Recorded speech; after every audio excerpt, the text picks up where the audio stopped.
Ladies and gentlemen, welcome to PRC Foundation. How are you? আশা করি তোমরা অনেক ভালো আছো। তো গাইস, আজকের লেকচারটাতে আমরা দ্য হেরি অ্যাপ এই মডার্ন ট্র্যাজেডিটার একটা গুরুত্বপূর্ণ কোয়েশ্চেন নিয়ে আলোচনা করব। এই কোয়েশ্চেনটা হচ্ছে discuss the hairy ape as a social satire or discuss the hairy ape as a socio economic satire. তো গাইস, এই ড্রামাটা লিখেছেন, এই মডার্ন ট্র্যাজেডিটা লিখেছেন ইউজিনি ওনেল। ইউজিনি ওনেল একজন আমেরিকান ড্রামাটিস্ট। তার লাইভ ডিউরেশন হচ্ছে 1888 to 1953। ইউজিনি ওনেল একজন এক্সপ্রেশনিজম সম্পর্কে লেকচার আছে, সেটা দেখে নেবে। সামারিতে, ক্রিটিক্যাল সামারিতে ডিসকাস করে দেওয়া আছে খুব সুন্দরভাবে, তাহলে তোমাদের কনসেপশনটা ক্লিয়ার হয়ে যাবে এক্সপ্রেশনিজম সম্পর্কে। তো গাইস, এই লেকচারটা নোট পাওয়ার জন্য তোমরা আমাদেরকে ফোন করতে পারো, আমাদের ওয়েবসাইটটা ভিজিট করার মাধ্যমে এই নোটটাকে কালেক্ট করতে পারো, এবং ডেসক্রিপশন বক্সের যে লিঙ্কটা দেওয়া আছে সেই লিঙ্ক থেকেও কিন্তু তোমরা এই নোটটাকে কালেক্ট করতে পারো। তো স্যাটিয়ার এইটাকে আমরা কিভাবে আলোচনা করব, এই টার্মটার জন্য ফার্স্ট অফ অল আমাদের কনসেপশনটা ক্লিয়ার থাকা দরকার যে স্যাটিয়ার বলতে আমরা কি বুঝি। স্যাটিয়ার বলতে বেসিক্যালি বোঝানো হয় বিদ্রূপ করা, সমালোচনা করা। তো কিসের উদ্দেশ্যে সমালোচনা করা বা কোন জিনিসগুলোকে সমালোচনা করা? বেসিক্যালি কোনো একজন ব্যক্তি, কোনো একটা প্রতিষ্ঠান, কোনো একটা সিস্টেমকে সমালোচনা করা, তার ফলস অ্যান্ড ভাইসেস, তার যে দোষ ত্রুটিগুলো রয়েছে সেই দোষ ত্রুটিগুলোকে তুলে ধরা। আর এই দোষ ত্রুটিগুলো তুলে ধরার উদ্দেশ্যটা হচ্ছে যে এটাকে রেকটিফিকেশন করা, এটাকে সংশোধন করা। তাহলে এই সমালোচনা বা স্যাটিয়ারের যে এই ডেফিনেশন, সেখান থেকে কিন্তু আমরা খুব ক্লিয়ারলি বুঝতে পারছি যে দ্য হেরি অ্যাপ এই মডার্ন ট্র্যাজেডিটার মধ্যে অনেকগুলো অ্যাসপেক্টস রয়েছে যেগুলোকে সমালোচনা করা হয়েছে। আর এখানে আরো একটা কনফিউশন ক্লিয়ার করে রাখি, সেটা হচ্ছে স্যাটিয়ার মূলত কমেডির ক্ষেত্রে ব্যবহার করা হয়, ড্রামার জেনারের ক্ষেত্রে। বাট ইউজিনি ওনেল তার মাস্টারি দেখিয়েছেন যে মডার্ন ট্র্যাজেডিতে স্যাটিয়ার ব্যবহার করার মাধ্যমে।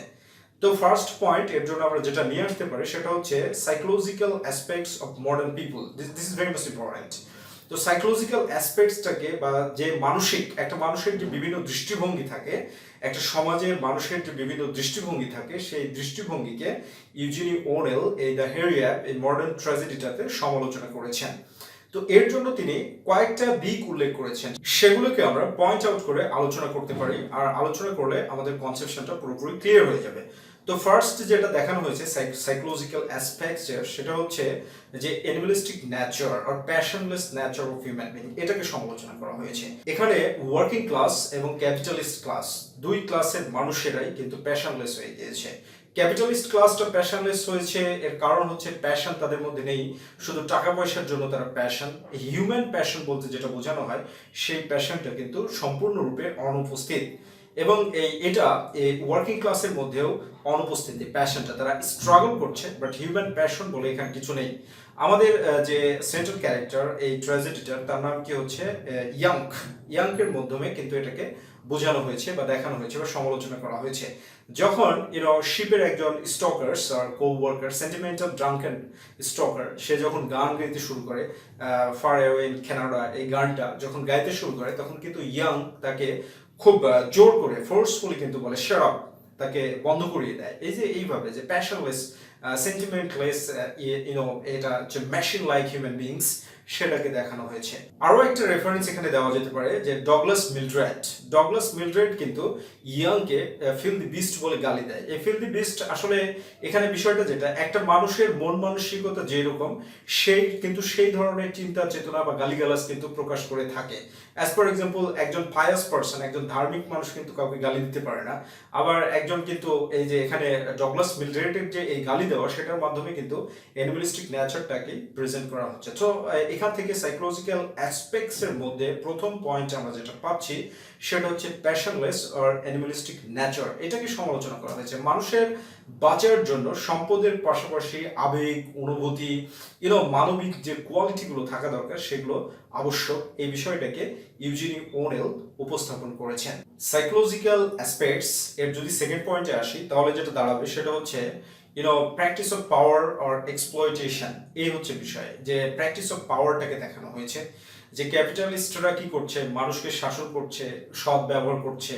সৎ ব্যবহার বলতে এখানে নিজের সুবিধার্থে, এক্সপ্লয়েট শব্দের অর্থ হচ্ছে নিজের সুবিধার্থে ব্যবহার করা, আসলে শোষণ করা, ম্যানিপুলেট করে থাকা, ঠিক আছে। তো এটা করছে তারা শুধু পেলফ অ্যান্ড পাওয়ারের জন্য। আর ওয়ার্কিং ক্লাসের মধ্যেও কিন্তু এই প্র্যাকটিস অফ পাওয়ার এই জিনিসটা আছে, যেটা সেন্ট্রাল ক্যারেক্টারের মাধ্যমে দেখানো হয়েছে। সে অত্যন্ত বেশি পরিশ্রমী একজন ওয়ার্কার, কিন্তু তার মধ্যে কিন্তু ডোমিনিয়ারিং নেচার রয়েছে। আর এই ডোমিনিয়ারিং নেচারটা প্রকাশ পায় ইয়াং যখন দীর্ঘ একটা বক্তব্যের মাধ্যমে প্রকাশ করে যে আমি হচ্ছি এই শিপের যে মুভমেন্ট, মানে আমি না থাকলে এই শিপটা চলবে না, এই ধরনের একটা অহংকার প্রকাশ করে। তখন সব যারা কো ওয়ার্কার্স ছিল তারা কিন্তু মোটামুটি বিষয়টাকে মেনে নিয়েছিল। বাট পেডি নামে একজন ওল্ড ওয়ার্কার আছে যে অতীতের উপরে বেস করে লাইফটাকে লিড করছে, যে অতীতের মতো একটা সুন্দর সমাজ ব্যবস্থা আবার হয়তো চালু হবে মডার্ন টাইমে। সেই পেডিকে কিন্তু ইয়াং যখন পেডি অ্যাকসেপ্ট করে না, তার এই ক্লেমটাকে যখন সে প্রত্যাখ্যান করে, তখন কিন্তু ইয়াং তার উপরে চড়া হয় এবং তাকে কিন্তু খুব থ্রেট দেয়, তাকে থ্রেট দেয়, বিভিন্ন ধরনের থ্রেট দেয়। এখানে একটা কোটেশন ব্যবহার করা যেতে পারে, সেটাকে একটু ফাইন্ড আউট করে ব্যবহার করবে, রাইট? ওকে, তো এখানে পয়েন্ট যেটা সেটা দাঁড়াচ্ছে যে মানুষের যে প্র্যাকটিস, পাওয়ার প্র্যাকটিস এবং এক্সপ্লয়েটিং নেচার, সেটাকে দেখানো হয়েছে। তাহলে ক্যাপিটালিস্টরা এক্সপ্লয়েট করছে শুধু পেলফ অ্যান্ড পাওয়ারের জন্য, আর ওয়ার্কিং ক্লাস পিপলরা বেবাজায় একজন আরেকজনের উপরে উইদাউট এনি রিজনস, একজন আরেকজনের উপরে কিন্তু এরকম ভাবে চড়া হয়ে যাচ্ছে। এটার জন্য আমরা থার্ড পয়েন্ট যেটা নিয়ে আসতে পারি সেটা হচ্ছে অবসেশনস। মডার্ন পিপলের প্রবলেম হচ্ছে অবসেশনস, যে বিষয়ের উপরে সে অবসেসড হয়ে যায় সেটা ছাড়া আর জিন্দগিতে চোখে কিছু দেখতে পায় না। That's a big problem of modern human beings. আর এই পোস্ট মডার্ন পিরিয়ডে এই প্রবলেমটা চলছে। এই অবসেশনস গুলোর কারণে কিন্তু এগুলো বেড়ে গিয়েছে। আর এটা ইউজেনি ওনিল খুব চমৎকারভাবে দেখিয়েছেন যে এই জন্য অবসেশনকে সমালোচনা করা হয়েছে। মানুষের ফিউচারের প্রতি যে অবসেশন, মানুষের যে অ্যালিনেশনের প্রতি অবসেশন, মানুষের ডিসপিয়ারের প্রতি যে অবসেশন, পেলফ অ্যান্ড পাওয়ারের প্রতি যে অবসেশনস, সে বিষয়গুলোকে সমালোচনা করা হয়েছে। তাহলে সাইকোলজিক্যাল অ্যাসপেক্টস অফ মডার্ন পিপুলের এই তিনটা পয়েন্ট লিখবে। এরপরে দ্বিতীয় নম্বর সমালোচনার দিক হচ্ছে রিলিজিয়ন, স্যাটির অন রিলিজিয়ন, ধর্মকে এখানে সমালোচনা করা হয়েছে। এখানে প্রশ্ন হতে পারে আমরা সোশ্যাল স্যাটিয়ার হিসেবে এটাকে প্রমাণ করতে যাচ্ছি, তাহলে আমরা কেন এই বিষয়গুলো নিয়ে আসছি? আসলে সমাজ যদি না থাকে তাহলে ধর্মের কি লাভ আছে? সমাজে যদি মানুষ না থাকে তাহলে ধর্মের প্রয়োগটা কোথায় আছে? So everything included in society, সবকিছু কিন্তু সমাজের মধ্যেই থাকে, ঠিক আছে? তো রিলিজনটাকে কিভাবে সমালোচনা করা হয়েছে সেই দৃষ্টিকোণটা দেখো, যে এখানে হিপোক্রেসি দেখানো হয়েছে। হিপোক্রেসিটা এইটা যে রিলিজন কি করেছে, ধর্মীয় কথাবার্তার পরিবর্তে পলিটিক্যাল কথাবার্তা বলতে শুরু করেছে। রিলিজন মানে চার্চগুলো, পোপরা মানুষকে জীবন, মৃত্যু, জাহান্নাম, জান্নাত এইগুলোর বর্ণনা, হ্যাভেন হেল এগুলোর বর্ণনা দেওয়ার পরিবর্তে মানি মেকিং মেথডস, বাজার্সগুলোর কথা উল্লেখ করেছে, মার্কেটস, যেটাকে ওপেন মার্কেট হিসাবে today we know it as open market, okay, সেই বিষয়টাকে কিন্তু ধর্মের মাধ্যমে আলোচনা করা হয়েছে। অর্থাৎ ধর্মকে পলিটিক্যাল সেন্স থেকে এবং মানি মেকিং টেন্ডেন্সি থেকে এই মডার্ন ট্র্যাজেডিতে ইউজিনি ওনেল ব্যাপকভাবে সমালোচনা করেছেন।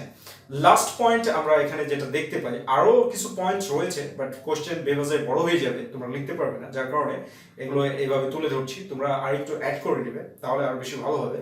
তো লাস্ট পয়েন্ট হিসাবে আমি তোমাদের কাছে যে প্রেজেন্ট করতে চাই সেটা হলো যে satire on government, politics and organization, সরকার অথবা রাজনীতির উপরে এবং অর্গানাইজেশনকে কিভাবে সমালোচনা করা হয়েছে। আসলে গভর্নমেন্ট হচ্ছে এখানে ক্যাপিটালিস্টদের agent according to the play the hairy app.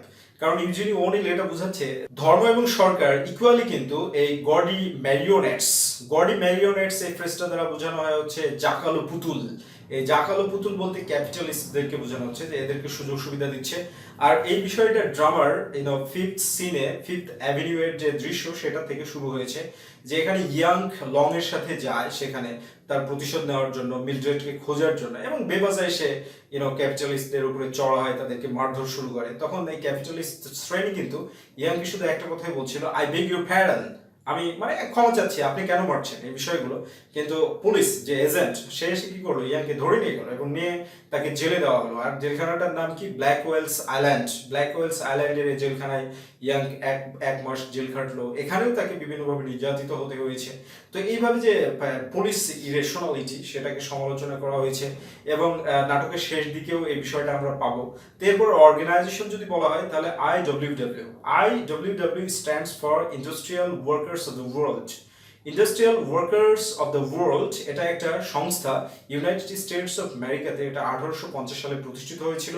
এটা বেসিক্যালি ওয়ার্কার্স ইউনিয়ন। আর এই ওয়ার্কার্স ইউনিয়নকে সমালোচনা করা হয়েছে দুই দৃষ্টিকোণ থেকে। এক নম্বর হচ্ছে ইয়াংকে তারা রিজেক্ট করেছে, এবং দ্বিতীয় নম্বর হচ্ছে $1/2 রোপ্ট করে নিয়েছে। 1922 $1/2 প্রাইসটা কিন্তু যথেষ্ট ছিল, কারণ আমরা জানি যে 1950 সালের দিকে বা 60 সালের দিকে এই সময়ের দিকেও মানুষ যখন কি করতো জানো, পাকিস্তান পিরিয়ড বা তার কিছু আগে 10 পয়সার নোট নিয়ে বাজারে যেত, তখন ভাঙানো যেত না। দ্যাটস এ বিগ প্রবলেম, অনেক বড় সমস্যা ছিল। এখন তো 1000 টাকার নোট সকলের পকেটে রয়েছে, তো $1/2 সে সময় রোপ্ট করে নিয়েছে। তাহলে এই সমালোচনার দৃষ্টিকোণ থেকে এটাকে দেখানো হচ্ছে যে অর্গানাইজেশনগুলো আসলে ক্যাপিটালিস্টদের এজেন্ট হিসেবে কাজ করছে, তারা আসলে চেঞ্জটাকে, পরিবর্তনটাকে ধরতে চায় না। তাহলে এখানে এই জায়গাতে যখন এই IWW এর যে সেক্রেটারি যখন ইয়াংকে রিজেক্ট করে এবং তাকে যখন রাস্তায় ছুড়ে মারে, তখনও কিন্তু একজন পুলিশ অফিসার এসে ইয়াংকের উপরে চড়া হয়। তখন ইয়াং বারবার সে প্রশ্ন করে যে আসলে আমি এখান থেকে কোথায় যাব। তখন কিন্তু সেই পুলিশ অফিসার বলে, গো টু হেল, হেলে যা, নরকে যা, কোথায় যাবে কে জানে। Talking about his where about. Where about শব্দের অর্থ হচ্ছে তার ঠিকানা। Where about, WACREABOUT, where about. I know তোমরা এটা জানো, তারপরে একটু মনে করিয়ে দিলাম, ওকে, যেন সুবিধা হয়। তো ওয়্যার অ্যাবাউট সম্পর্কে আর কি। তো ইয়াং সেখান থেকে কোথায় গেল, একটা চিড়িয়াখানায় গেল, এবং সেখানে গিয়ে গরিলার সাথে পাগল হয়ে গেছে। গরিলার সাথে গিয়ে কথা বলছে, তাকে কিস করতে যাচ্ছে, তাকে ইমপ্রেস করতে যাচ্ছে। আর এইভাবে ইয়াংকির কিন্তু একটা ফাইনালি এই হিউজ অ্যাগনি অফ সোল, মানে হৃদয়ের অত্যন্ত যন্ত্রণার মাধ্যমে কিন্তু তার মৃত্যুটা হলো। এটা হচ্ছে একটা বিষয়। তো গাইস, এখান থেকে আমরা ইউজেনি ওনেলকেও কিন্তু সমালোচনা করতে পারি, ঠিক আছে। এই পয়েন্টটাও তোমরা দেখো যে ইউজেনি ওনেল অনেকগুলো প্রবলেমস দেখিয়েছে মডার্ন পিপলদের, বাট কোনো রকমের কোনো সলিউশন দেখায়নি। এটা কিন্তু একটা বিগ প্রবলেম। তাহলে এটারও আমরা তাকে সমালোচনা করতে পারি। This is a great mistake actually, okay. তো আশা করছি লেকচারটা তোমরা এনজয় করেছো এবং অনেক ভালো লেগেছে। তো এই নোটটাকে কালেক্ট করার জন্য ফোন করার মাধ্যমে বা যে ইনস্ট্রাকশন দেওয়া আছে সেটার মাধ্যমে কালেক্ট করতে পারো। আর ভালোভাবে পরীক্ষা দিবে সবাই। That's my prayer, and have a good day.